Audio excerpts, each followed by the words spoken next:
أجبرهم الليل أجبرهم الليل. Après avoir parcouru le nord du Maroc, ces paysages tantôt verdoyants, tantôt rocheux et montagneux, oscillant entre le bled el-Makhzen et le bled Siba, Charles de Foucauld se retrouve aux portes d'une immensité radicalement différente. Cette étape marque bien plus que le terme d'un préambule. Elle est le commencement d'un voyage. S'il a atteint sa destination, il a surtout découvert sa destinée. Le jeune explorateur se tient désormais au seuil du Sahara. C'est ici que s'éveille en lui une passion qui, par un cruel paradoxe, lui sera fatale 32 ans plus tard.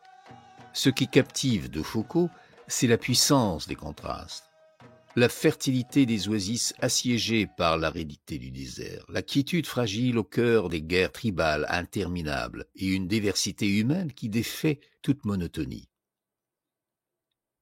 Pour cet aristocrate en proie au vague à l'âme, le Sahara représente une véritable renaissance. S'il demeure un géographe méticuleux dans le récit qui suit, son regard et sa plume se transforment. Il gagne en humanité, en intimité, trahissant une fascination teintée d'une sympathie rare pour son époque. Quelques années plus tard, à son retour d'Orient, Charles de Foucauld élit domicile à Bni Abbas, à l'extrême ouest de l'Algérie, avec la volonté de demeurer au plus près de ce Maroc qu'il avait intensément vécu pendant près de 4 mois, prêt à risquer sa vie pour retrouver l'Éden d'aventure et d'adrénaline qu'il avait saisi au Sahara. N'eût été son départ vers l'Est algérien, puis le Hogar, au sein d'une expédition militaire française, il aurait sans doute exécuté son projet, coûte que coûte, sous le prétexte de propager la bonne parole et de sauver des âmes. Mais c'est une autre histoire. Ce qui suit est le récit de ce premier amour, mêlé aux observations du géographe, de l'ethnologue amateur et surtout de l'homme.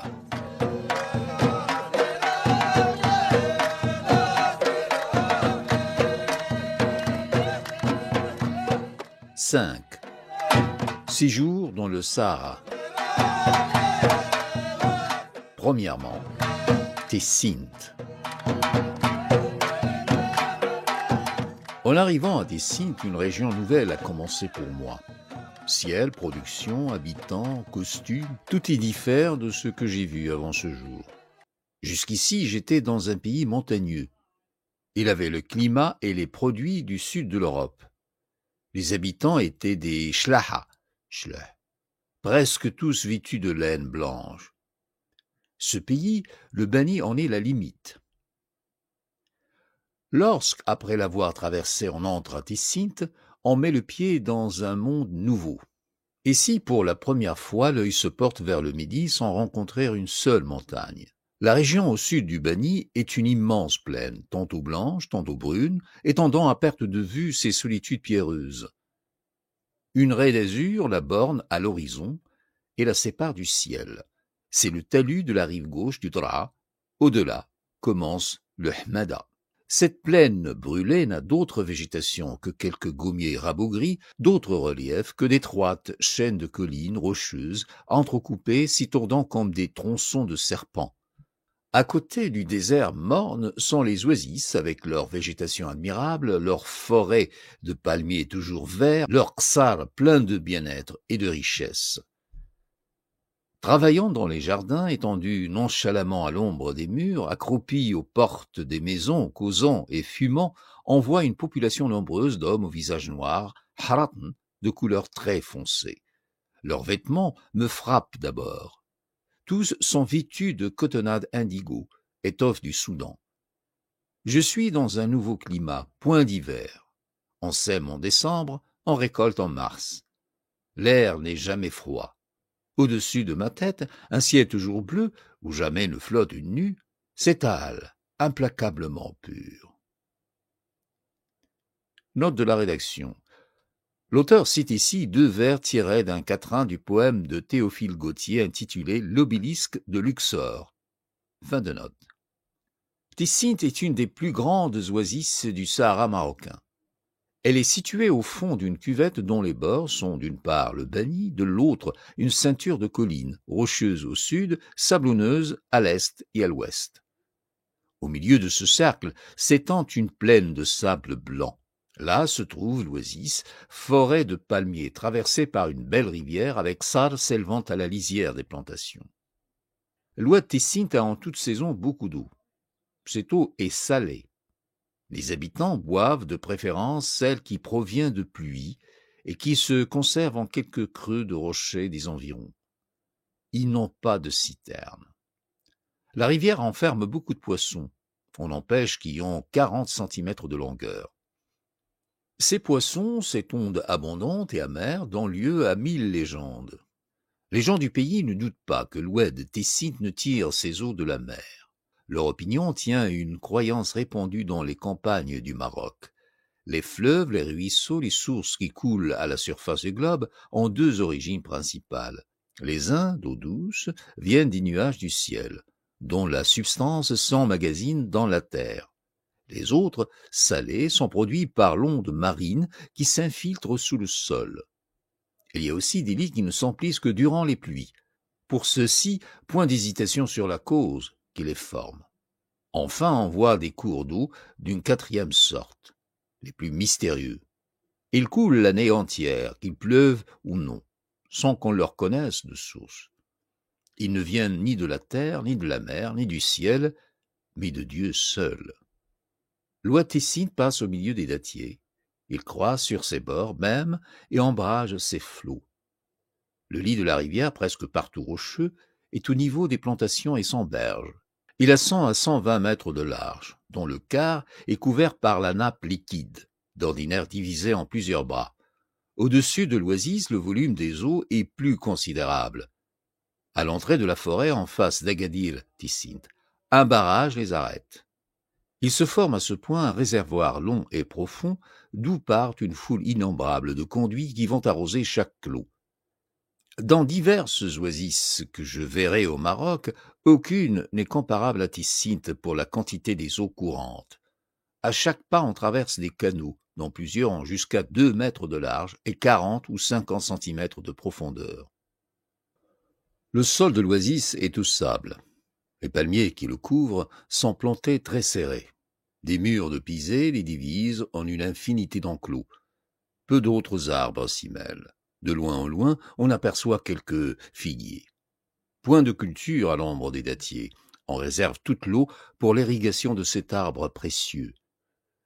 Il n'y a de champs qu'en dehors de la forêt, à la lisière de l'oasis. Là, on cultive, dans le sable, des légumes et de l'orge. On ne le fait que les années de pluie, quand l'eau du ciel féconde la terre, et que la rivière, plus grosse que d'habitude, fournissant plus ce qu'il nous faut aux palmiers, permet d'arroser une plus grande surface de terrain. La date est la fortune de Tessint. Grâce à elle, cette dernière est un des centres les plus prospères du Sahara marocain. Suivant un dicton du pays, des 3 oasis célèbres de la contrée, Tata, Akka et Tessint, la première l'emporte en population et la dernière en nombre de palmiers. Tessint produit des dattes de plusieurs espèces. Jihl, Bouytoub, Boufgous, Bouskri, Bousweir. Note de l'auteur. Les principales espèces de dattes que produit le Sahara marocain sont par ordre de mérite les Bouytoub, les Boufgous, les Bouskri, les Jihl, les Bousweir. Les Bouytoub sont très petites, avec un noyau presque imperceptible. Le goût en est délicat. Ce sont les dattes qui se conservent le mieux. Jamais, dit-on, les vers ne les attaquent. Les Boufgous sont grosses. Elles sont aussi très bonnes et très recherchées. Les Bouskri sont de taille moyenne et fort sucrées, comme l'indique leur nom. Ils ont une couleur particulière, d'un gris vert, tandis que les autres ont les tons dorés qu'on voit habituellement aux dattes. Les Jihl sont de même dimension, un noyau assez gros. Et ils sont beaucoup moins estimés que les 3 premières espèces, excepté celles qui viennent de Tessint. Les dattiers qui les produisent ont une quantité énorme de fruits. De cette exubérance est venu leur nom.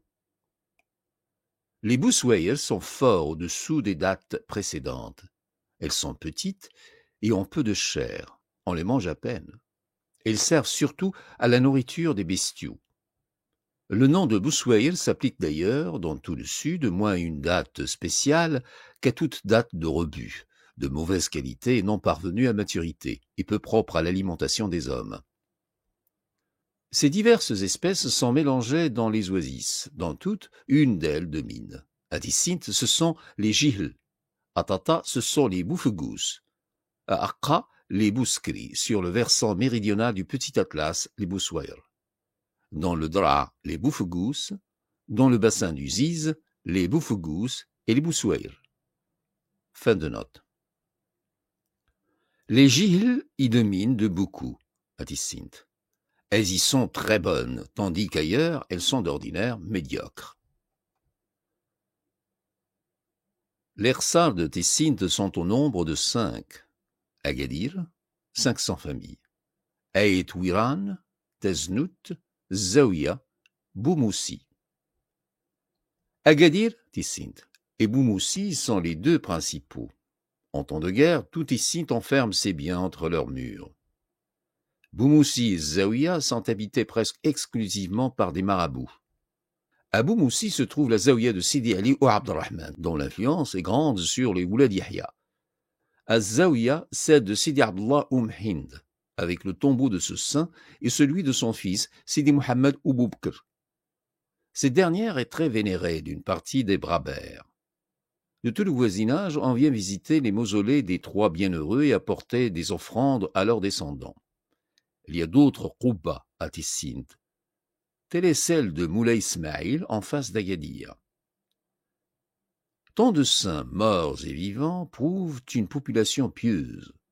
En effet, les Hratn de Tissint sont dévots, formant contraste en cela avec les autres musulmans de la contrée, surtout avec ces païens d'Arabes, comme ils appellent les nomades voisins. À Tata, à Akka, d'une part, chez les Znaga, de l'autre, personne ne fait le pèlerinage de la Mecque. Personne ne sait lire, si ce n'est un petit nombre de marabouts. Personne ne dit régulièrement les prières, beaucoup ne les savent pas. Le seul acte religieux qu'on fasse est de donner quelque argent à des zaouïas. Encore, nous ne leur apportons point. Il faut que les religieux aillent eux-mêmes quêter en chaque village. Chez les nomades, chez les Iddaoublal surtout, c'est pis. On a beau venir chez eux, ils nous donnent rien. Si les marabouts insistent, ils les traitent de fainéants et les renvoient en se moquant d'eux. Leur parle-t-on du Hajj? Ils répondent qu'ils ne vont qu'où il y a de l'argent à gagner. Quant à lire et à écrire, pas un homme ne le sait dans la tribu. Prier, ils n'y ont jamais pensé. À Tissint, au contraire, peu de gens jouissant d'un peu d'aisance qui ne portent le titre de Hajj. Faire le pèlerinage est l'ambition de tous les habitants. Il faut 1000 ou 1500 francs pour cela. Grosse somme dans le pays. Ils travaillent sans relâche jusqu'à ce qu'ils l'aient acquise. L'ont-ils? Les voilà partis pour Tanger, et de là pour la Mecque. Prodige plus rare, quelques-uns savent lire. C'est la première fois qu'en dehors des villes et des zaouïas, je vois des Marocains lettrés. Tissint est une merveille au milieu de l'ignorance générale. Avec cette piété, il ne peut régner pour les marabouts qu'une libéralité et un respect extrême. Couvents et religieux ont fleuri de toutes parts sur un sol si propice. À Tissint, comme partout au sud du Bani, la plupart des constructions sont en pisé ou en briques séchées au soleil. Quelquefois, dans les maisons pauvres, les parties basses sont en pierre, et les demeures riches sont toutes en pisé. Cette dernière matière est la seule estimée dans le pays. Pour les charpentes, on se sert de poutres de palmier. Les maisons ont un rez-de-chaussée, un premier étage et une terrasse. Chacune possède une cour intérieure. Quelques rares bâtiments sont blanchis. La chaux est en général réservée aux Qouba. Les rues sont étroites à tel point que dans la plupart les mulets ne peuvent passer chargés. Ils sont en grande partie couvertes. La population de Tissint, comme celle de toutes les oasis du sud du Beni, est un mélange de Shlaha et de Hratn. Ici, ces derniers, en proportion bien plus forte que partout ailleurs, forment plus de 9/10 des habitants. Ainsi, Tessint est presque entièrement peuplé de Haratn. En même temps, sans doute à cause de cela, leur couleur y est plus foncée que nulle part. Nous remarquerons en tout lieu que le teint des Haratn est d'autant plus noir qu'ils sont plus compacts, d'autant plus clairs que les Shlaha, auxquels ils sont mélangés, sont plus nombreux. Les costumes sont les suivants. Au lieu de chemise, on porte une qshaba de cotonnade indigo. Khnt. Note de l'auteur. Le khnt, appelé en France Guinée, est une étoffe de coton indigo. La plupart de celui dont on se sert au Maroc est fabriqué en Angleterre et vient par Mogador. C'est la contrefaçon d'une étoffe de même teinte, mais beaucoup meilleure, qui se confectionne au Soudan. Note de la rédaction. Le Mali actuel. Fin de note de la rédaction. Cette dernière, aussi solide comme tissu et comme couleur que l'autre l'est peu, a une valeur plus grande. L'élévation de son prix en fait un objet de luxe réservé à quelques chirs et marabouts. Une qshaba d'étoffe du Soudan se paie environ 60 francs. En khint ordinaire, elle en coûte 5 ou 6. Fin de note. C'est un morceau d'étoffe de 2 mètres à 2 mètres 50 de long sur 1 mètre à 1 mètre 20 de large, au milieu duquel est pratiquée une fente longitudinale où l'on passe la tête. Les 2 pans de la pièce tombent naturellement l'un par devant, l'autre par derrière. Point de couture. On se contente de nouer ensemble les coins des pans dans le bas. À droite et à gauche, le côté reste nu. La plupart du temps, on n'a qu'un qshaba. Quelques riches en mettent 2. La seconde étant en coton blanc. Sen. Par-dessus ce vêtement, les uns portent le haïk de laine blanche, d'autres le bornous, parfois blanc, plus souvent brun, redous. Quelques-uns le khnif. En s'entourent la tête d'un étroit turban de khnt ou, plus souvent, on reste tête nue. Aux pieds, on a des draps jaunes, au bras quelques amulettes, au cou un cordon de cuir où sont pendus 4 objets. Une pipe. Note de l'auteur. Ici, tous les hommes fument, nomades et sédentaires. Les riches dans des pipes, les pauvres dans des eaux crues. 3 espèces de tabac viennent du wadnoun, du dra et du touet. Celle du wadnoun est la plus estimée. Les unes et les autres se vendent par feuilles entières et au poids. Personne ne prise, sauf les juifs. Fin de note. Au cou, un cordon de cuir où sont pendus 4 objets. Une pipe à fourneau en bois noir du Soudan, un poinçon pour la nettoyer, une pince pour saisir la braise et allumer, enfin un sachet de cuir pour le tabac. Ces sachets, appelés bites, tous du même modèle, sont apportés de Timbuktu. Le costume comporte une dernière pièce qui couvre tour à tour diverses parties du corps. C'est le caleçon. Il est de khnt et descend au-dessous du genou. Les riches seuls le possèdent. À l'intérieur d'Ersar, ils le portent comme se porte d'ordinaire ce vêtement. Sortent-ils, ont-ils une marche à faire, ils lottent, sous prétexte qu'ils gênent les mouvements, et se l'enrôlent autour de la tête comme renfort de turban. Tels sont les costumes et la façon de s'habiller des musulmans sédentaires dans les oasis du sud du Bani, entre Dra et Sahel. Les vêtements des nomades de la même région diffèrent peu. Ils sont moins variés encore. Une seule qshaba, toujours de khnt, le caleçon facultatif, un haïk de laine blanche, un bornous de même couleur, rien sur la tête, chez quelques vieillards seul un turban de khnt, une amulette enfermée dans un étui de métal et pendue soit au cou, soit au bras. La pipe et ses accessoires, c'est là leur costume uniforme. Parmi eux, les Iddaoublal se distinguent par leur façon de porter les cheveux. Alors que les autres Marocains que j'ai vus les rasent ou les tiennent très courts, beaucoup d'Iddaoublal les laissent pousser et gardent une chevelure longue de 10, 15 et 20 cm. Les femmes s'habillent d'une manière identique chez les Haratn, les Shlaha et les nomades. Leur vêtement est le même que dans le reste du Maroc, une pièce d'étoffe unique attachée sur les épaules et retenue à la ceinture. Le tissu, au lieu d'en être comme auparavant de cotonnade blanche ou de laine, est de khnt. Un voile court en khnt complète le costume. Ils s'en couvrent le visage devant les hommes lorsque leur père ou leur mari sont présents. Hors de la vue de ces derniers, ils ne le mettent pas. Elles se peignent peu la figure et ne se tatouent point. La coutume du tatouage est à peu près inconnue au Maroc. Comme bijoux, ils ont de grosses boucles d'oreilles d'argent, des agrafes de même métal, un grand nombre de colliers où l'ambre domine mêlé de mial. Note de la rédaction. L'auteur ne donne pas de définition à ce vocable, ni n'en clarifie l'origine. Fin de note. Mêlé de mial, de pièces d'1 et de 2 francs, de grains de verre et de corail, puis des diadèmes argent et corail, des bracelets de cornes, enfin quelques bagues d'argent. Pieds nus d'ordinaire, ils mettent pour sortir les blas rouges de toutes les Marocaines.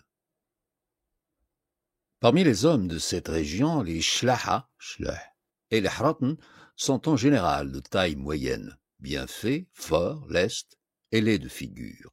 Les Arabes sont presque tous petits et d'apparence chétive, avec de beaux traits. On trouve peu de femmes agréables chez les shlaha. Au contraire, beaucoup de hartaniyettes sont jolies. Elles se distinguent dans leur jeunesse par de grands yeux pleins de mobilité et d'expression, une physionomie ouverte et rieuse, des mouvements souples et gracieux. Les femmes des tribus nomades, Iddaoublal, ou la Diahya, etc., sont la plupart belles. En aucun lieu du Maroc, je n'ai vu d'aussi beaux types que parmi elles. Elles ont la noblesse, la régularité, la grâce. Leur peau est d'une blancheur extrême, celle du moins de leur visage et de leurs bras. Car l'habitude de porter des habits indigo, jointe à celle de ne se jamais laver, donne à leur corps des tons foncés bleuâtres différents de sa couleur naturelle. Dans cette contrée, comme dans le bled Siba tout entier, on ne va jamais sans armes. Tant qu'on est dans l'intérieur d'un ksar ou d'un douar, on ne porte que le poignard. Dès qu'on sort, fût-ce pour la course la plus courte, on prend son fusil. Sédentaires et nomades ont comme arme le fusil et le poignard à lame courbe. La poudre se met dans une corne de cuivre ouvragée. Les cornes et les poignards sont d'un modèle uniforme, déjà décrit. Les fusils sont de 2 sortes. Les uns appartiennent au type en usage chez les Glawa, à Taznart, etc. Les autres sont des armes à 2 coups de fabrication européenne. Ces derniers sont des fusils de chasse, à pierre, de la fin du siècle dernier, XVIIIe siècle, ou de la première partie de celui-ci, qu'on exporte du Sénégal. Ils en viennent par terre apportés par les caravanes du Sahel. Note de l'auteur. On nomme ici Sahel la région qui borde la mer, de l'embouchure de l'Oued Souss au Sénégal. La partie marocaine de cette longue bande se compose des bassins secondaires qui versent leurs eaux dans l'océan entre l'embouchure du Souss et celle du Dra. Pour la distinguer du reste, nous appellerons cette portion Sahel marocain. Ici, l'on ne fait point cette différence. On parle du Sahel marocain en disant Sahel. Jamais on ne le nomme Souss, comme on fait dans le Nord. C'est par un effet de généralisation comparable à celui qui a fait étendre à toute une race le nom de la tribu des Brabr, que dans les parties septentrionales du Maroc, on a étendu le nom de Souss aux régions situées au sud du bassin de l'Oued Souss, alors qu'il s'applique exclusivement à ce bassin. Nous conformant à la règle établie dans le pays même, nous emploierons le nom de Souss pour désigner le bassin de l'Oued Souss tout entier, et rien que lui. Fin de note. Les nomades les recherchent, les fusils. Près de la moitié d'entre eux en sont armés. On en voit moins parmi les sédentaires. Les cavaliers portent le sabre. Il y a peu de ces privilégiés. Les chevaux sont très rares. Les nomades eux-mêmes n'en ont pas beaucoup. Dans les ksars où la difficulté de les nourrir est extrême, et s'en trouve au plus 3 ou 4 en moyenne. Il n'y en a pas 15 dans toutes les Sint. Les vaches sont un luxe non moins grand. Seules les quelques maisons regardées comme très riches en possèdent. On n'en compte pas 25 à Tissint. Les mulets sont plus rares encore que les chevaux. Il existe quelques ânes et un petit nombre de moutons et de chèvres. On nourrit ces animaux de paille et d'herbe quand on peut, ce qui n'est pas fréquent. On donne en outre aux chevaux et aux mulets des dattes de la dernière qualité, bousweir. Le plus souvent, pour se délivrer de ces difficultés, les habitants d'Ersar font des arrangements avec des nomades et leur confient leurs chevaux et leurs moutons. Les nomades se chargent de les nourrir, en ont la jouissance, et au premier signal doivent les ramener aux propriétaires. Quant aux nomades, ils ont des chameaux, des moutons, des chèvres et quelques chevaux. Dans l'Ersar de cette région, la nourriture des habitants est la suivante. Le matin au réveil, le hsou. Vers 11 heures, sida. Le soir, le ta'am avec des navets. Le hsou est une sorte de potage où entre de l'eau, un peu de graisse ou d'huile et une poignée de farine d'orge. Il se mange à la cuillère. Note de l'auteur. Le hsou est connu en Algérie sous le nom de mdisha. Fin de note. La sida est une bouillie épaisse ayant la consistance du ta'am. Elle est faite de farine d'orge ou de maïs cuite avec un peu d'eau. Au milieu, on verse de l'huile ou du beurre fondu. Le ta'am est ce qu'on connaît ailleurs sous le nom de couscous. Il se fait ici avec de l'orge. La viande ne figure pas comme mets habituel dans les repas. Les riches même en goûtent rarement. Le petit nombre des heureux qui ont une vache remplace le hsou du matin par une jarre de lait aigre qu'ils boivent en mangeant des dattes. Le petit nombre des heureux qui ont une vache remplace le hsou du matin par une jarre de lait aigre qu'ils boivent en mangeant des dattes. L'arrivée d'hôtes transforme peu l'ordinaire. À leur entrée, on offre une corbeille de dattes, de même avant le ta'am du soir. Si la maison est riche, et si l'on reçoit des gens de qualité, on sert le matin, au lieu du hsou, des galettes chaudes avec du miel de dattes. Note de l'auteur. Les dattes se conservent dans de grandes jarres de terre d'environ 1,20 m de hauteur. Les couches supérieures, pesant sur les autres, les écrasent peu à peu. Il s'en exprime à un jus très sucré de la couleur et de la consistance du miel. On le recueille en pratiquant au bas du récipient une petite ouverture par laquelle il s'échappe. C'est ce qu'on appelle le miel de date. Fin de note. S'il y a du lait, on le boit vers 3 heures, en mangeant des bouytoub ou des bouffougous, ce qui fait une sorte de goûter. On fait le thé 2 fois par jour, avant le repas du matin et avant celui du soir. Enfin, on sert de la viande avec le couscous. Le thé est la grande friandise au Maroc. Note de l'auteur. Ce thé est du thé vert apporté d'Angleterre. Dans les ports et dans les grandes villes du Maroc, il se vend environ 5 francs le kilogramme. La valeur en augmente à mesure qu'on s'éloigne des centres. Elle est de 20 à 30 francs le kilogramme à Tissint. On prend le thé très faible, avec beaucoup d'eau, énormément de sucre, et en y ajoutant de la menthe ou d'autres plantes aromatiques pour en relever le parfum. Fin de note. Le thé est la grande friandise au Maroc. C'est la seule boisson de ce genre qui y soit en usage. Sauf à Marrakech, à Fès et dans les ports, le café est inconnu. Dans ces villes, on en prend peu. Le thé, au contraire, est répandu dans tout l'Empire. Au Sahara, c'est un coûteux régal que se donnent seuls les caïds, les chiites, les marabouts et les juifs. Nous venons de dire la nourriture des musulmans sédentaires. Celle des nomades est la même. Si ce n'est qu'ayant des troupeaux, le lait, de chamelles surtout, tient une grande place dans leur alimentation. Les uns et les autres, lorsqu'ils voyagent, emportent des dattes comme unique provision. Quelle que doive être la longueur de la route. Note de l'auteur. La seule différence de nourriture qui existe entre les musulmans du sud du Bani et ceux des massifs du Grand et du Petit Atlas est que, dans ces dernières contrées, la date cesse de faire partie de l'alimentation et que le lait, le beurre et le miel y entrent pour une part plus ou moins grande suivant les lieux. La seule différence de nourriture qui existe entre les musulmans du sud du Bani et ceux des massifs du Grand et du Petit Atlas est que dans ces dernières contrées, la date cesse de faire partie de l'alimentation et que le lait, le beurre et le miel y entrent pour une part plus ou moins grande, suivant les lieux. Fin de note.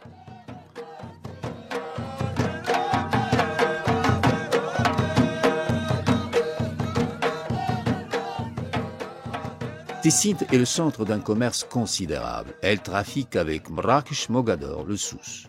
Elle exporte vers ses points des dattes, des peaux et de la gomme, et reçoit en retour du Souss les grains et les huiles, de Marrakech et de Mogador les produits européens. Tessint est un grand dépôt de ces dernières marchandises.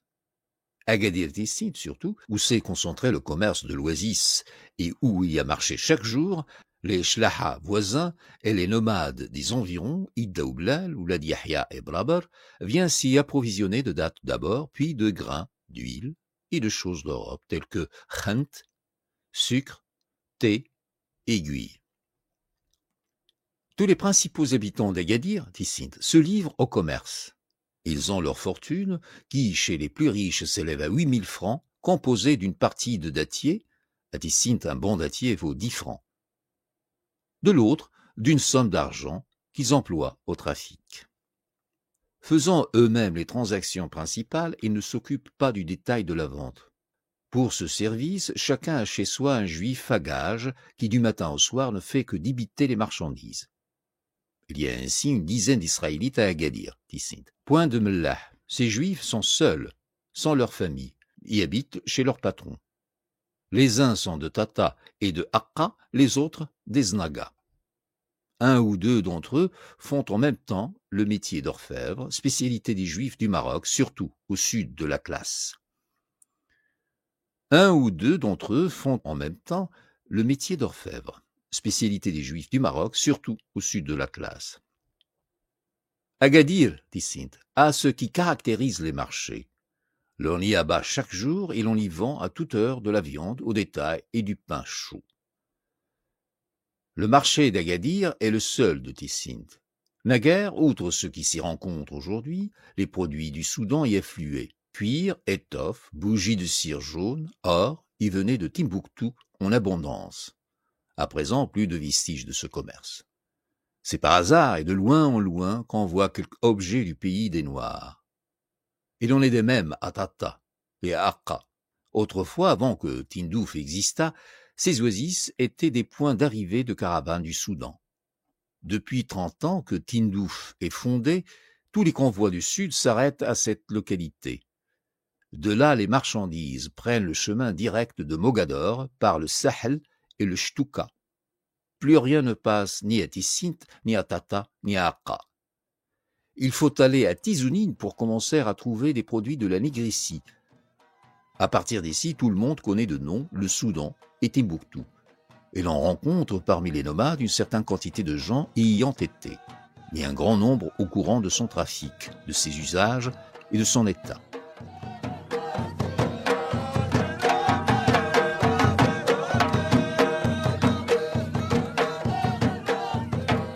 Avec le commerce considérable qui anime Agadir, Tessint, l'Orsar est sans cesse rempli d'une foule d'étrangers, Id Daoublal la plupart, venus pour affaires.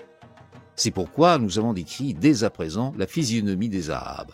On en voit presque autant que de Haratm. L'oasis de Tessint est tributaire des Id Daoublal. Chacun des 5 Qsar qui la composent est indépendant des autres. À son administration séparée et n'entretient avec ses voisins que les rapports rendus nécessaires par la proximité. Quelquefois des querelles s'élèvent entre eux, question d'eau, le plus souvent. D'ordinaire, les localités vivent en bonne intelligence.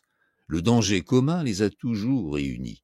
Cet accord fait en partie la prospérité de l'oasis. Il l'a préservé des malheurs de certains Qsar de Tata. Tessint est tributaire des Id Daoublal depuis peu de temps. Il y a 20 ans, elle était non pas deux, mais des Znaga. Les Zdifi avaient une maison à Agadir, Tessint, et toute l'oasis reconnaissait sa suprématie. Les Znaga abusèrent de leur pouvoir. Elles commirent 1000 excès, dépouillant les habitants de leurs biens et tuant au moindre propos. Ceux-ci se lassèrent d'un état qui était devenu le plus dur des servitudes. Ils allèrent trouver les Id Daoublal, leur demandèrent secours contre leurs oppresseurs et, en échange, se constituèrent leurs tributaires. Les nouveaux protecteurs se mirent en campagne. Unis aux gens de Tessint soulevés, ils chassèrent les Znaga, les forcèrent d'abandonner l'oasis et la Feija, et les refoulèrent jusqu'à Agni. Depuis ce temps, Tessint vit en paix sous la suzeraineté de ses libérateurs. Cette suzeraineté n'implique aucune émiction dans les affaires intérieures ni extérieures d'Ersar. Chacun d'eux se gouverne à sa guise. Il n'implique même pas alliance. Qu'ils aient des guerres, soit entre eux, soit avec des étrangers, cela ne regarde point les Iddaoublal. Les seuls devoirs réciproques sont, pour les gens de Tessint, de remettre chaque année à leur protecteur un tribut consistant en la charge de date de 20 chameaux, pour les Iddaoublal de s'abstenir de tout méfait envers leurs clients. Si Tessint, une partie de Tessint voulait leur appui pour une expédition ou une guerre défensive, cela ferait l'objet d'un traité spécial. Le fait ne s'est pas présenté depuis que les Znaga ont été chassés. Ceux-ci n'ont point tenté de revenir. La paix s'est établie avec eux. Ils sont aujourd'hui en relation amicale et avec Tessint et avec ses suzerains. Chaque Rsar, avons-nous dit, est indépendant des autres. Chacun se gouverne par l'assemblée de ses habitants qui remet le pouvoir exécutif aux mains d'un shir élu dans son sein. Tant que ce shir satisfait la majorité, il garde son titre. S'est-il de plaire, on le lui enlève et on le donne à un autre. Dans les Rsar où une famille a la prépondérance par ses richesses et sa considération, cette dignité est généralement son apanage. Si un homme, par ses qualités et sa fortune, l'emporte de beaucoup sur ses compatriotes, il demeure ordinairement shir toute sa vie. À défaut d'influence qui s'impose, on nomme un des notables de la localité, il reste jusqu'au jour où on cesse d'être content de lui. Le shir veille aux affaires du Rsar. On fait respecter les coutumes au-dedans, on sauvegarde les intérêts au-dehors. En guerre, il marche à la tête de ses concitoyens. Pour toute résolution importante, l'Assemblée, infelice, se réunit et décide. Le degré de pouvoir des shirs est très variable. Les uns, par leur qualité personnelle ou la puissance de leur famille, possèdent une grande autorité. D'autres, dépourvus de ces avantages, sont peu de choses de plus que leurs concitoyens. Dans certaines localités, il existe une sorte de maison commune, souvent distinguée par une tour. Appartenant à l'ensemble des habitants, elle est successivement prêtée à chaque shir. D'ordinaire, il ne l'occupe pas. Elle y reçoit les hôtes de distinction et les députés des tribus étrangères. À Agadir, Tessint, on a fait une maison semblable de l'ancienne demeure de Zdifi, connue sous le nom de Dar Znagi. Point de famille et d'hommes prépondérants dans Rsar. On y a pris pour shir l'habitant le plus riche du lieu, un nommé Touhami. C'est un Hartani. Tessint est le seul endroit où j'ai vu le titre de shir porté par des Haratn. Partout ailleurs, on ne le donnait qu'à des Shlaha. En aucun des Rsar que j'ai visités, je n'ai trouvé de Qanouns écrits. Dans tous ceux de ces contrées, des coutumes se transmettent par la tradition. Un des devoirs du shir est de les faire observer. Ces coutumes, les mêmes pour le fond, varient dans les détails à chaque localité. Ils se composent de peu de choses. Nous allons dire ce qui se passe en général en cas de contestation, de vol et de meurtre. Il faut savoir d'abord qu'il y a dans le sud un certain nombre de qadis. Ce sont des hommes connus pour leur équité, ayant fait quelques études, soit dans le pays, soit au dehors, et appelés par la volonté des gens du voisinage à remplir les fonctions de juge. La plupart du temps, ils joignent à ce titre celui de marabout, mais ce n'est pas obligatoire. Note de l'auteur. Les qadis de cette région sont les suivants. À Tessint, Hajj Ahmed al-Zawiya, Simhin Abdelkbir à Ayet Wiran, Sil Adnani à Agadir, à Trit, Ould Sit Taïb, à Qsbat al-Joua, Sihmed Abou Zayz, à Tata, Sihmed, Sil Hanafi, Sil Madani à Ayet Hussein, Si Mohamed Dayet Ouzgar à Addis, à Mraymima, Si Abdullah, à Temsout, Si Abdurrahman. Pour la tribu des Iddaoublal, deux qadis, Tajakant, l'un et l'autre. Ce sont deux frères, Si Mouloud, résidant à Tata, et Sihmed Dinia, habitant d'ordinaire Tindouf. Fin de note. Un homme a-t-il une contestation avec un de ses concitoyens? Elle lui dit « Allons devant le qadi de tel endroit. » L'autre doit le suivre. Le qadi rend un arrêt. Si ce juge n'inspire pas confiance à la partie citée, elle a le droit, une fois arrivée devant lui, de le récuser en disant « Votre justice ne me convient pas. Envoyez-moi un autre. » Cette volonté est exécutée. On désigne un qadi différent. Si un homme déclare ne se soumettre à aucun, s'il ne veut pas comparaître en justice, le plaignant s'adresse à l'infalice, lequel condamne le récalcitrant, quand il persiste dans son refus, à une forte amende. Ces qadis sont des gens ignorants, mais la plupart équitables et à l'abri de la corruption. Ils jugent plutôt selon le bon sens que d'après les règles du droit musulman. S'agit-il d'un vol? Aussitôt qu'il est connu, le shir fait crier dans leur salle qu'une amende de tant de rials punira l'individu chez qui on trouvera, à partir d'une date fixée, ou l'objet volé ou le voleur. L'amende est en général égale à 4 fois la valeur de la chose dérobée. Si rien n'a reparu dans le délai indiqué, l'objet est perdu à jamais, car il a été pris par un pauvre diable qui, fuyant avec, a quitté le pays, ou il est recellé chez un homme riche qui n'avouera ni ne rendra rien. On peut, à la demande de la victime, faire des perquisitions dans les maisons. Ce droit se paie cher. Pour toute demeure qu'on a fouillée sans y trouver la chose volée, il est dû au propriétaire une indemnité variant entre 30 et 50 riels, indemnité à la charge du plaignant. Dans ce pays pauvre, où les vols ne s'exercent guère sur des objets de valeur, on hésite à employer ce moyen. Mais il y a des nuances. Si le volé est un malheureux, il ne reverra jamais ce qu'on lui a ravi. Si c'est un homme puissant et audacieux, il fera ses perquisitions lui-même, et s'il trouve son bien, il le reprendra le fusil à la main, à la tête de ses parents et de ses amis. Dans le cas rare où l'on découvre un voleur par les moyens réguliers, il est condamné d'abord à rendre ce qu'il a dérobé, puis à une peine qui est déterminée par l'infalice. Cette peine peut être soit très légère, telle qu'une amende insignifiante, soit très rigoureuse, telle que le bannissement. C'est selon la qualité du voleur, selon qu'il est soutenu ou dépourvu de protection. C'est les serviteurs ou clients d'un homme considérable, s'il a des ennemis, il ne sera presque pas puni, peut-être point du tout. Si c'est un misérable sans appui, on lui prendra le peu qu'il a et on le jettera nu à la porte d'Ursal. Il faut faire la même distinction en cas de meurtre.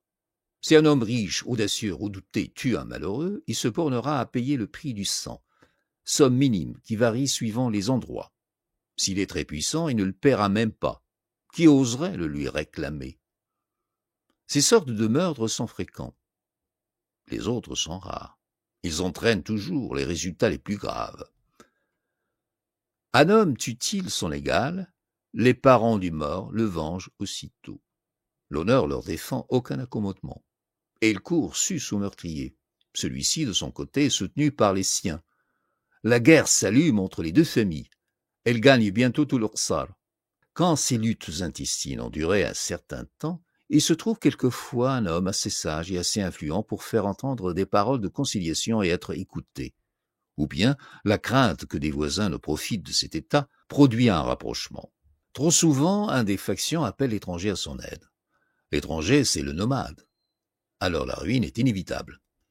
Aussitôt introduits dans la cité, les nomades attaquent sans différence les deux parties, font un massacre général, pillent tout, détruisent les maisons et s'en vont chargés de butin, lorsque leur salle est un monceau de ruines. Les habitants de Tessint ont eu la sagesse de ne jamais les mêler aux querelles, peu nombreuses d'ailleurs, qu'ils ont eues entre eux. Il n'en a pas été de même à Tata. On y voit les vestiges de 10 villages ruinés à diverses époques par les Iddaoublal, qui, dont la plupart, avaient été appelés en alliés pendant des guerres civiles. Chez les nomades, les choses se passent à peu près comme dans les populations sédentaires. Là, plus qu'ailleurs, la loi du plus fort est seule respectée. Entre eux ne s'élèvent point ces 1000 contestations auxquelles les achats, les ventes, les voisinages de propriétés donnent naissance parmi les habitants des oasis. Par contre, les vols et les meurtres sont plus fréquents. Si dans les rsals et dans les tribus errantes, des coutumes protègent plus ou moins chaque individu contre ses concitoyens, rien nulle part ne sauvegarde l'étranger. Tout est permis contre lui. On peut le voler, le piller, le tuer. Nul ne prendra sa défense. S'il résiste, chacun lui tombera sus.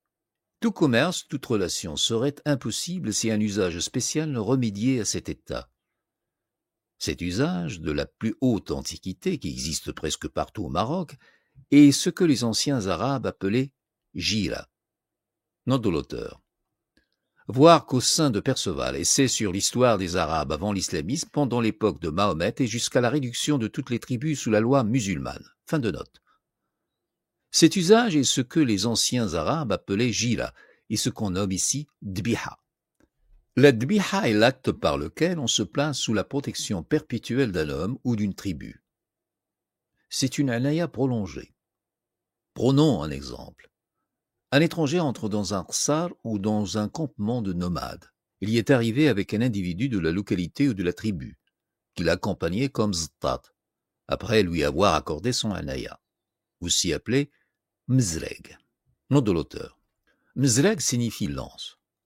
Dans les tribus unies, compactes, celui qui a donné son anaya n'accompagne pas lui-même.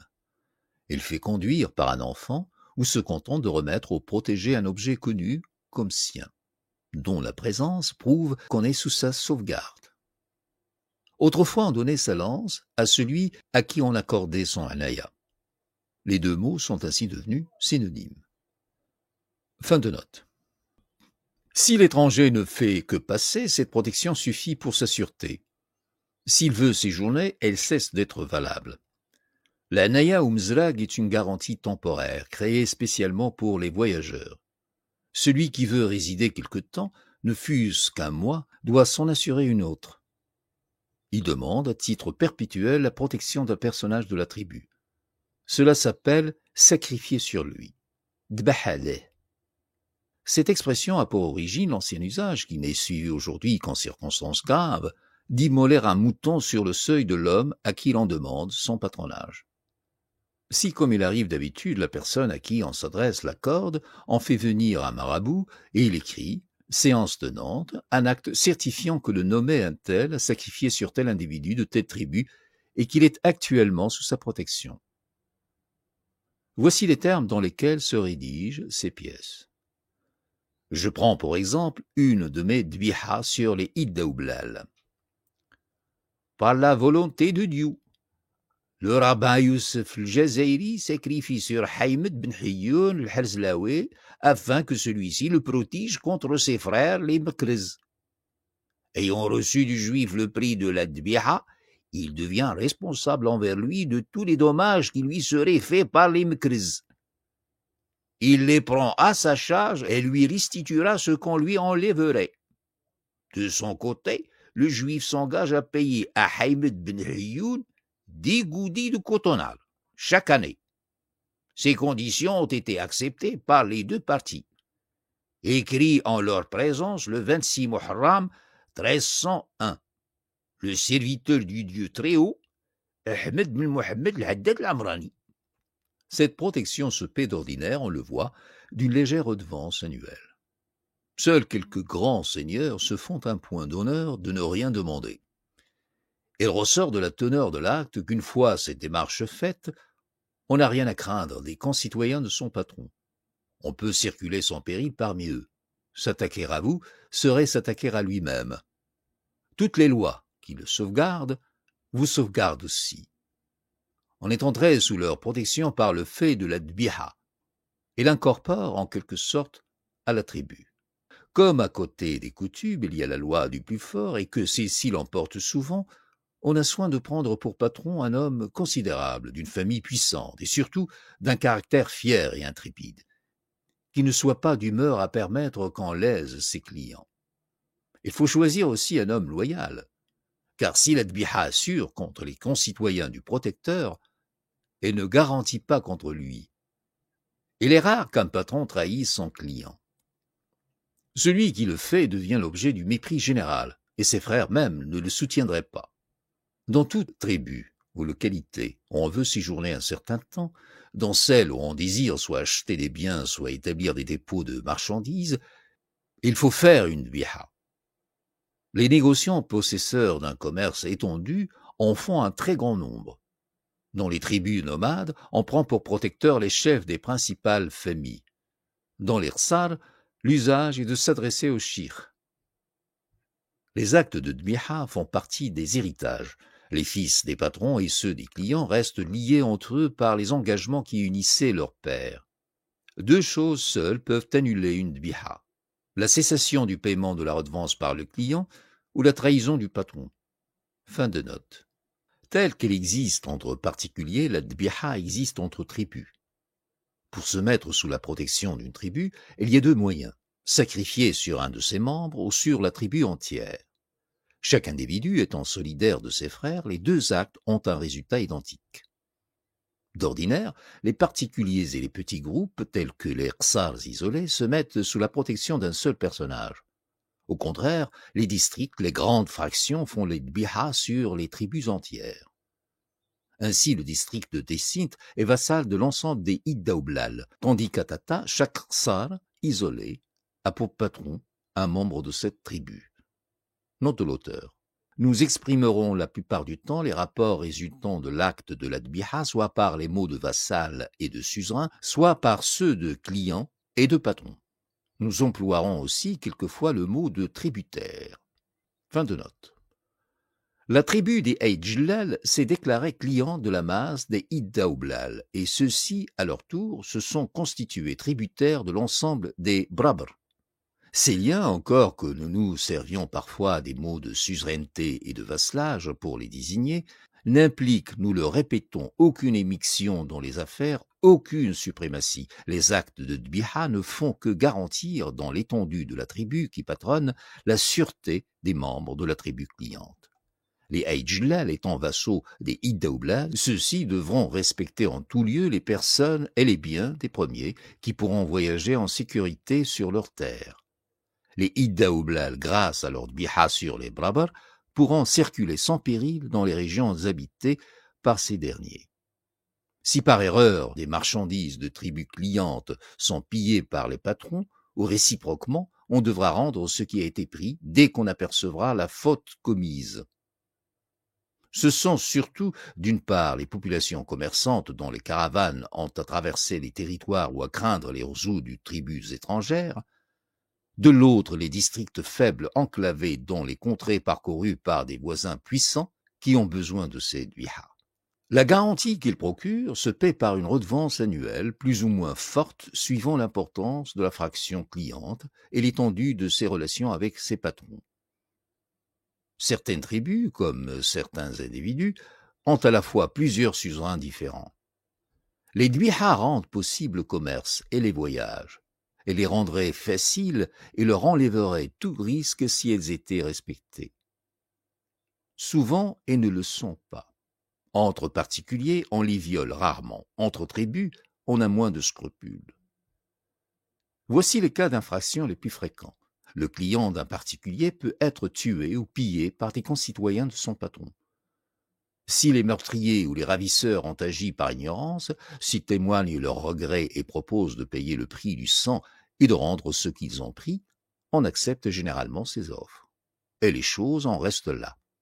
Mais dans un pays où tout le monde se connaît par son nom, il est rare qu'on puisse alléguer l'ignorance. On a presque toujours agi en connaissance de cause.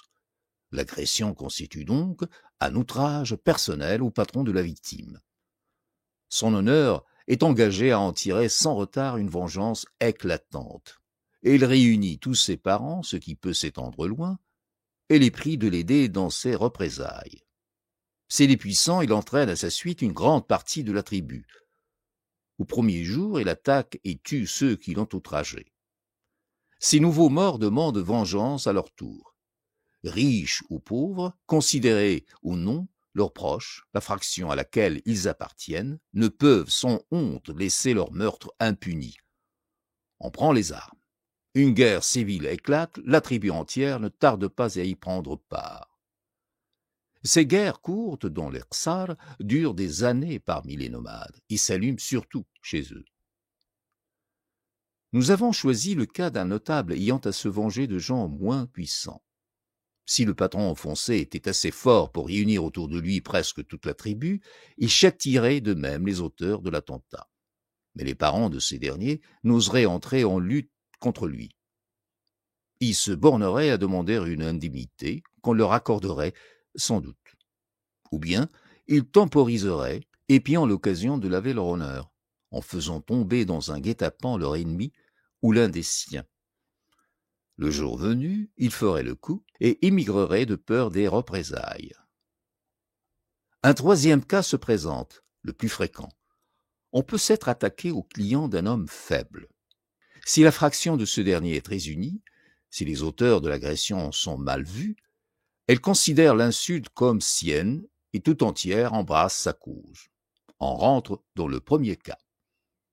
Si au contraire son groupe est divisé, si ceux dont il se plaint ayant des amis, peu de gens se lèveront à sa voix. Si l'affaire a aussi faible que lui, il pourra se venger. Si son adversaire est puissant, ou bien il se résignera à boire sa honte, ou bien, elle est homme de cœur, elle assassinera par surprise son ennemi ou quelqu'un de sa famille et prendra la fuite. Tels sont les faits qui se produisent lorsqu'un particulier est lésé par son concitoyen dans la personne d'un client. Que ce client soit individu ou pour ça, les choses se passent de même. Les suzerains, à moins d'être dans la possibilité de le faire, tirent une vengeance sanglante de l'attentat commis contre un de leurs vassaux. Il y va de leur honneur. Pour ce motif, des groupes importants d'Ersar aiment mieux se mettre sous la protection d'un seul individu que sous celle de toute une tribu. Ceux qui ont pour patronne une tribu sont moins bien protégés. Des hommes, des troupes, ont-ils lésé des gens d'un groupe vassal du leur? L'action est blâmable. Le devoir de l'assemblée de la tribu suzeraine est de faire rendre justice aux clients offensés. Mais là, nul n'a d'intérêt personnel, nul ne prend la chose à cœur, au contraire. Quel est le fait dont on se plaint? Un Herzou a enlevé une caravane? Quelques hommes ont pillé un voyageur isolé? Dans l'assemblée siègent plusieurs membres du Herzou en question. Il leur coûte de rendre gorge, surtout si le convoi était richement chargé. Ceux qui n'ont point participé au profit sentent que le lendemain, pareille chose pourra leur arriver, et craignent de demander à leurs concitoyens des comptes qu'à leur tour, ils seront heureux de ne pas rendre. Enfin, la prise d'une belle proie est un succès qui flatte l'amour-propre de toute la tribu.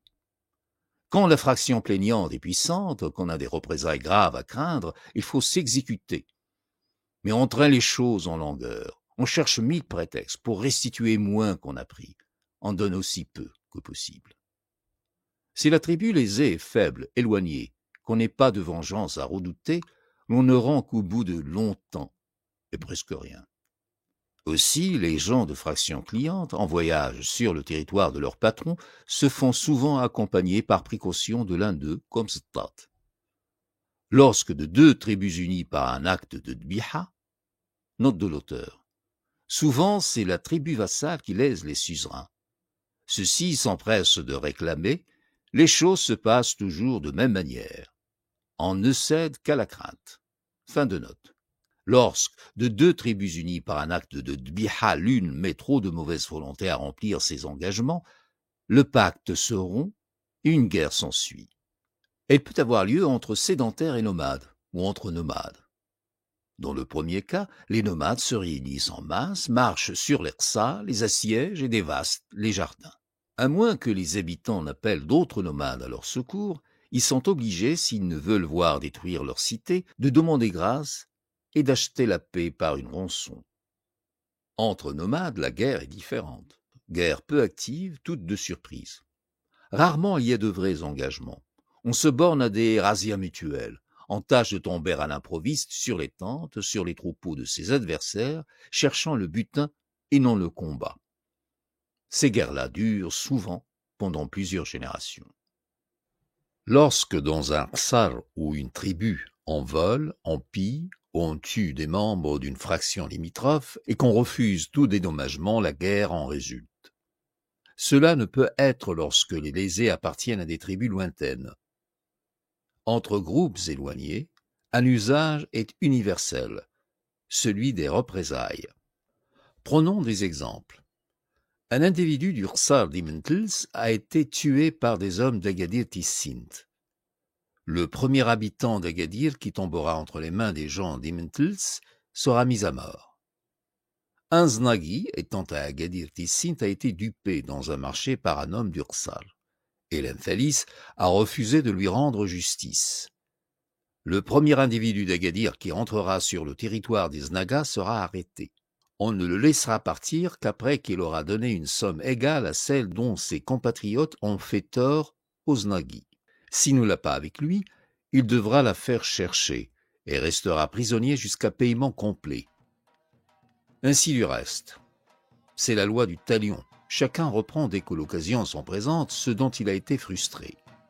D'après cette coutume, Zdifi ordonnait de me mettre en prison comme sujet du sultan, parce que des hommes de sa tribu étaient incarcérés à Marrakech.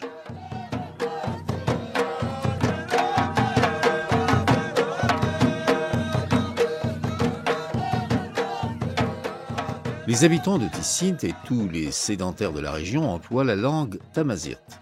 La plupart d'entre eux possèdent, par suite de leur rapport avec les nomades voisins, une teinture d'arabe. Les femmes et les enfants ne connaissent que le tamazirt. Les hommes apprennent l'arabe à mesure qu'ils grandissent. Ils le savent plus ou moins. Les pauvres, sans cesse occupés de travaux manuels, peu. Les riches, davantage, grâce au commerce et aux affaires quotidiennes avec les nomades. Les principaux citoyens le parlent couramment. Pour ce motif, le tamazirt en usage est moins pur qu'il n'était à Taznacht et chez les Znagas. Des mots arabes s'y sont introduits, surtout dans la conversation des hommes. Les femmes ont mieux conservé les anciennes expressions. Si les populations sédentaires des Oasis ont pour idiome le tamazirt, toutes les tribus nomades du sud du Bani, Oulad Yahya, Id Daoublel et Omribot parlent l'arabe. Femmes et enfants n'usent que de cette langue. Parmi les hommes, beaucoup n'en savent point d'autres. Ceux-là seuls que de fréquentes affaires appellent dans les Rsar apprennent à la longue un peu de tamazirt. Ils mettent de l'amour-propre à ne s'en servir que quand leur interlocuteur ne comprend pas l'arabe, lorsque c'est une femme, par exemple. Les familles d'Oulad Yahya qui habitent le Zrirv et les bords du Dra, celles d'Idaoublal qui ont des domiciles à Tata et celles d'Eit Umribot fixées à Akka et à Tizounin font exception à cette règle. Ces familles, isolées, en contact journalier avec les Imaziren, ont appris leur langue, bien qu'elles se servent entre elles de l'arabe.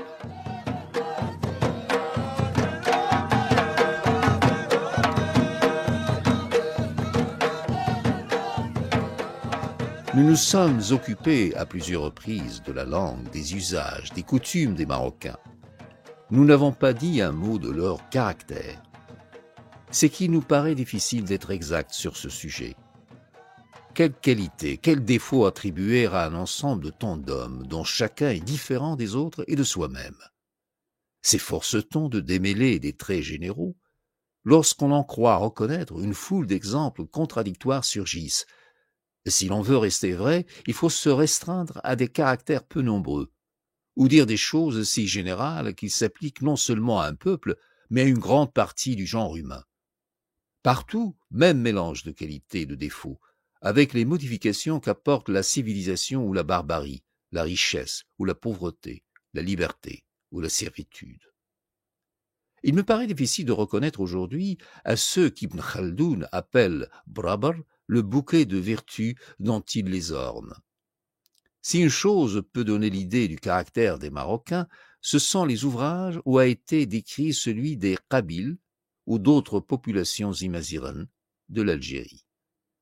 Une longue expérience, des études approfondies ont donné à des hommes éminents le droit de traiter avec autorité un tel sujet. On ne saurait l'avoir quand on a, comme moi, passé une seule année dans un pays.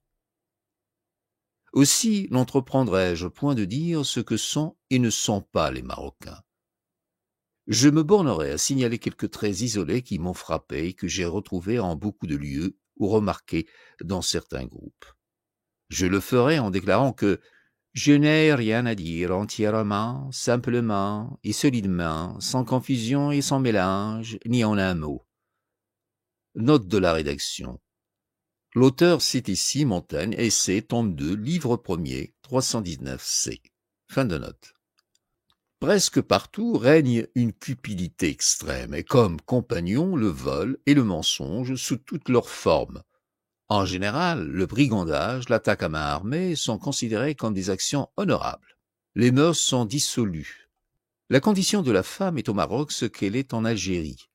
D'ordinaire peu attachés à leurs épouses, les Marocains ont un grand amour pour leurs enfants. La plus belle qualité qu'ils montrent est le dévouement à leurs amis. Et le pousse aux dernières limites.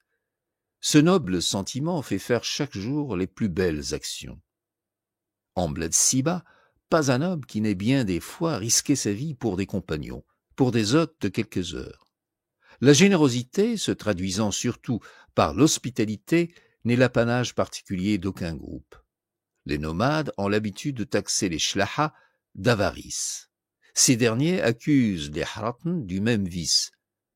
Je ne me suis point aperçu qu'il y ait entre eux de distinction profonde à ce sujet. Partout également, m'a-t-il semblé, il y a des avares et des hommes généreux. D'ordinaire, dans les contrées riches, on reçoit avec libéralité les étrangers. Dans les localités pauvres, on ne leur donne rien. Dans tel salle qui se présente sans voyageurs en même temps à la mosquée, on apportera à manger pour tous. Dans tel autre, on n'offrira pas l'hospitalité à un seul. De même chez les nomades. Les Marocains ont, comme tous les hommes, plus ou moins d'amour-propre. Chez les Arabes du Sud, ce sentiment est très développé et se change souvent en une noble fierté. Chez les Hratan, il prend volontiers la forme d'une vanité puérile. Les Shlahas l'ont moins. Inutile de dire que ces populations qui passent leur existence les armes à la main sont braves. Inutile de dire qu'elles sont attachées à leur indépendance.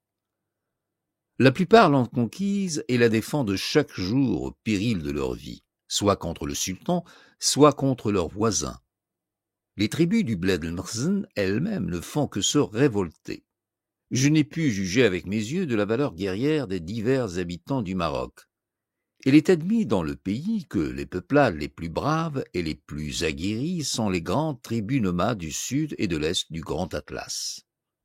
Braber, Aït Sdrat, Id Daoublel, Oulad Yahya, Aït Omribat d'une part, Douiminia, Oulad el-Hajj de l'autre. Après eux, très braves aussi, viennent les montagnards, les Shlahas du massif atlantique et les Qbaïl du Rif. Les populations de plaine, cantonnées dans les basses vallées des fleuves et sur les bords de l'océan, forment une troisième classe regardée comme au-dessous des précédentes en courage. Les moins estimés de tous sont les Hratn. Les Marocains sont prompts à verser le sang et ne font aucun cas de la vie des autres. Je n'ai vu ni entendu citer d'exemple de cruauté de leur part. En général, Shlaha et Hratn sont laborieux. Adonnés à l'agriculture, ils semblent, et second surtout, industrieux en ce qui la concerne. Ils n'ont pas l'esprit vif de certains Arabes tels que les Id Daoublal ou les Oulad Yahya. Ceux-ci, malgré leur ignorance, ont une intelligence remarquable, sont curieux et comprennent vite. Ces Arabes ont des façons distinguées et de la politesse, tandis que les Imaziren sont la plupart grossiers. En revanche, on trouve parfois dans ceux-ci une certaine bonhomie, rare chez les premiers. Le Maroc, à l'exception des villes et de quelques districts isolés, est très ignorant.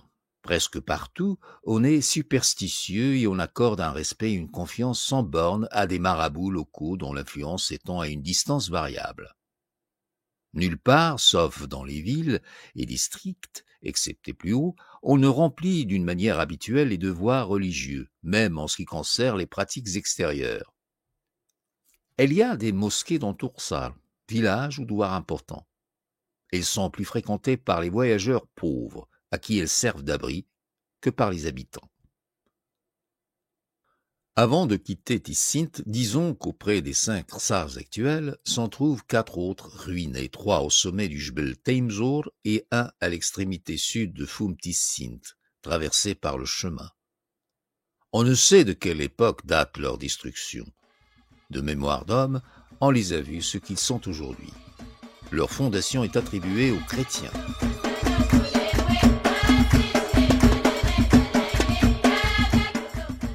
pour vous par Mohamed El Kachtoul.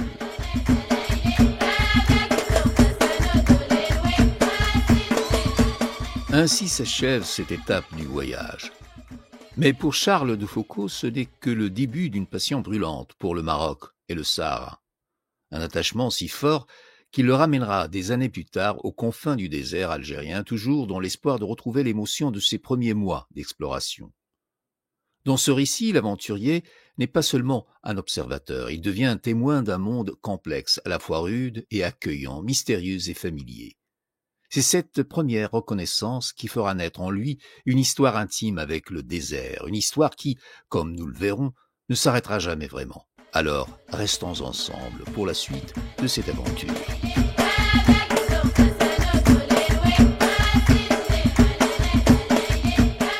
Veuillez vous abonner à la chaîne Maghriberia sur YouTube pour être au rendez-vous avec cette aventure qu'est Reconnaissance au Maroc.